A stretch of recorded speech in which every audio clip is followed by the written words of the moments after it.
రాయదుర్గంలో 23 వార్డులో వైఎస్సార్ పార్టీకి చెందిన కౌన్సిలర్ నాయకుల పద్మజ మరియు వాళ్ల అనవసరుల వైఎస్సార్ పార్టీ చెందిన 30 కుటుంబాల నాయకులు టీడీపీలోకి చేరడం జరిగింది. రాయదుర్గం నియోజకవర్గం టీడీపీ అభ్యర్థి కాలవ శ్రీనివాసులు టీడీపీ కండువా వేసి ఆహ్వానించడం జరిగింది. ఈ కార్యక్రమంలో జనసేన నియోజకవర్గ ఇన్ఛార్జ్ మంజునాథ గౌడ్, టీడీపీ నాయకులు, జనసేన నాయకులు, కార్యకర్తలు పాల్గొన్నారు.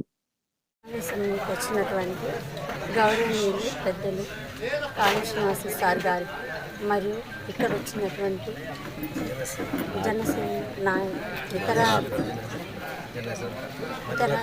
నాయకులు మరియు ఇక్కడ వచ్చినటువంటి నా అన్నదమ్ములు, నా అక్క చెల్లెళ్ళు అందరూ కూడా మా ముందు నుంచి మన వాళ్ళందరూ కూడా ఈ పార్టీలో ఉండడం జరిగింది. నేను కూడా మొదటగా కౌన్సిలర్ అవ్వడం కూడా టీడీపీ పార్టీలో నుంచే కౌన్సిలర్ అయినాను.